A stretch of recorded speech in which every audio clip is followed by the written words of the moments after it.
Egypt, home of the pyramids, pharaohs, and now futuristic city planning? In the middle of the desert, a brand new capital is rising, made of steel, glass, and pure ambition. Meet the new administrative capital, NAC. Part sci-fi dream, part political power move. It's just 45 kilometers from Cairo, but it might as well be on another planet. Behind the skyscrapers and sparkle, though, lies a story that's more mysterious than a tomb in the Valley of the Kings. The birth of a new Cairo. Often dubbed New Cairo by media outlets, this sprawling urban development is as vast as Singapore and is designed to host between 6 and 12 million people. Ground was broken in 2016, and despite numerous delays, the city is now progressing into its later construction phases. Already, NAC boasts several high-profile accomplishments: Africa's largest mosque, a stadium large enough for Olympic events, and the tallest skyscraper on the continent, the iconic tower. But this is more than just a vanity project. The NAC is poised to replace Cairo as the political heart of Egypt, housing the presidential palace, parliament, ministries, and numerous government agencies. But why, one must ask, is Egypt investing upwards of $58 billion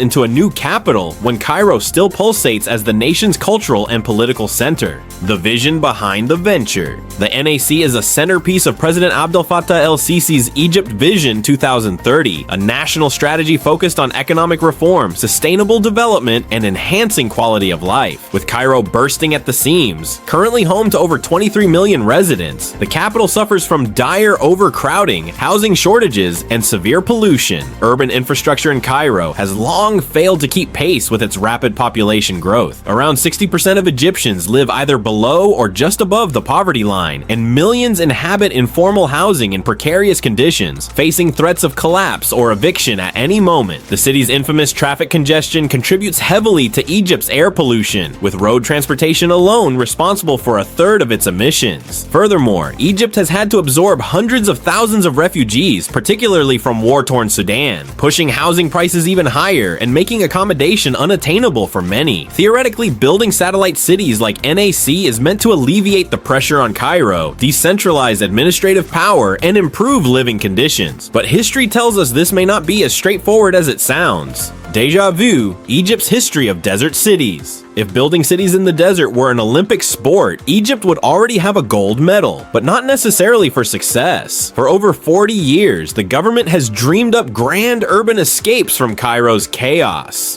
𝐃𝐨𝐧'𝐭, launched in the 1970s with promises of becoming a bustling administrative center.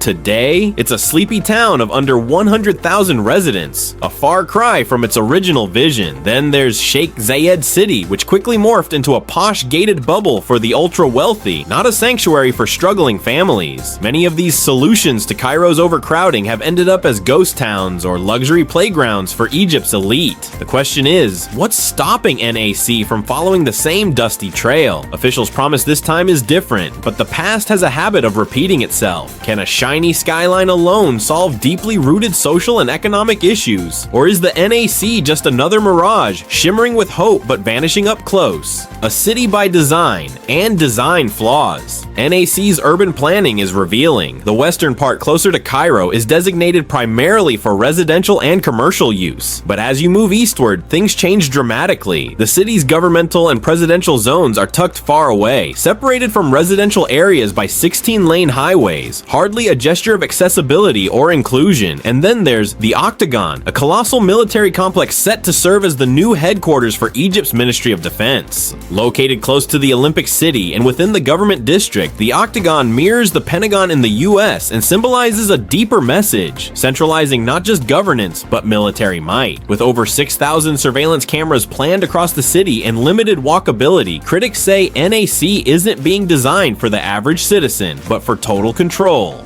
Who's funding the fantasy? On paper, NAC is funded by the Administrative Capital for Urban Development, a state-owned enterprise. But dig deeper, and you'll find that 51% of ACUD is owned by Egypt's military, while the remaining stake belongs to the Ministry of Housing. This means the Egyptian armed forces are not just building the city, they own and profit from it, selling housing units, leasing government buildings, and enjoying full financial autonomy without civilian oversight. Egypt's military budget is classified, and civil authorities have little power to audit or intervene. Worse still, despite assurances from the government that no public funds are being used, billions have been borrowed from state-backed banks. This effectively ties the NAC's debt to the government, making ordinary Egyptians, already suffering economically, liable for its risks. The political underbelly of NAC. Some observers believe the city's true purpose isn't urban renewal, but political insulation. President 𝐿-𝐶𝐶, a former military general who came to power after leading the 2013 coup against the democratically elected Mohamed Morsi, has faced heavy criticism for suppressing dissent. Since the Arab Spring protests in Tahrir Square, that iconic site has been fortified, monitored, and redesigned to deter public gatherings. Now, with government institutions physically moved 45 kilometers away into a heavily surveilled militarized zone, organizing mass protests or civil uprisings becomes exponentially harder. The parallels with other authoritarian regimes are clear. In Myanmar, a similar mega capital, 𝐵𝑃𝑌, was constructed in a remote region to separate ruling elites from potential unrest. That city too remains eerily empty.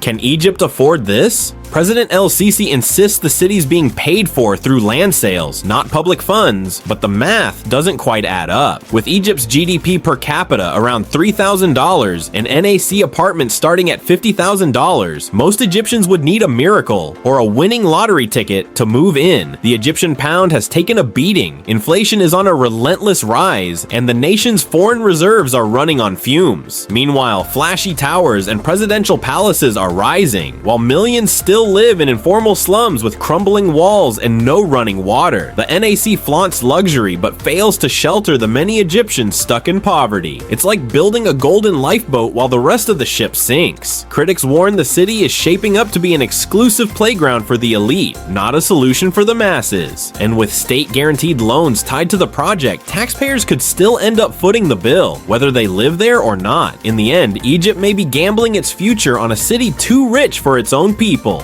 Progress report. Despite skepticism and delays, Egypt's desert dream is rapidly taking shape. By 2024, over 100,000 shiny new housing units now dot the sands, waiting for residents. Government ministries have started packing their boxes and setting up shop in the heart of the NAC. The brand new parliament is now in session alongside the presidential palace, glinting under the desert sun like something out of a sci-fi film. Work continues on the spectacular Green River Park, a lush, artificial river meant to mimic the Nile and impress tourists. A towering grand opera house has been built to serenade the elite, with theaters and museums popping up like mirages with marble floors. Roughly 70% of the industrial park has already been sold off, signaling strong investor appetite even if foot traffic is still low. Officials boast that 5,000 families have moved in, with hopes that number will double by late 2025. But in a nation of over 100 million people, this is still a modest splash in a very large ocean. The question remains, will this futuristic metropolis ever become more than just a government playground? If you found this peek into Egypt's futuristic mega city as fascinating and puzzling as we did, smash that like button and subscribe for more deep dives into the world's most ambitious builds.